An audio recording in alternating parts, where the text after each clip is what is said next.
मला माहिती आहे की हा रील बिलकुल व्हायरल होणार नाही, पण मुद्दा महत्त्वाचा आहे. नवरात्र म्हटले की मुलामुलींमध्ये खूप उधाण असतं, खूप आनंद असतो. पण ते विसरतात की हे 9 दिवस देवीच्या प्रसन्नतेसाठी आहे आणि आपल्या तपस्येसाठी आहे. देवीचं एक नाव ब्रह्मचारिणी आहे, ज्याच्यात तिने ब्रह्मचर्य व्रताला धारण केलेलं आहे.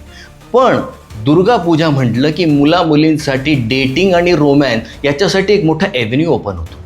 काही मुलं मुली तर 9 दिवस फक्त ब्रह्मचारी व्रत कसं तुटेल याच्याकडे त्यांचं लक्ष असतं, पण नाव देणार रासरात्री. पण ती रासरात्री किती शुद्ध होती हे 2 महिन्यानंतर कळतं, जेव्हा रिझल्ट येतं.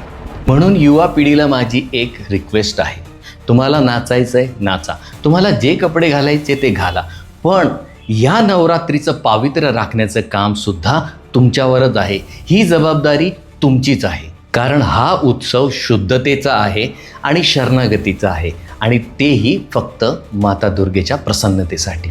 हरे कृष्ण.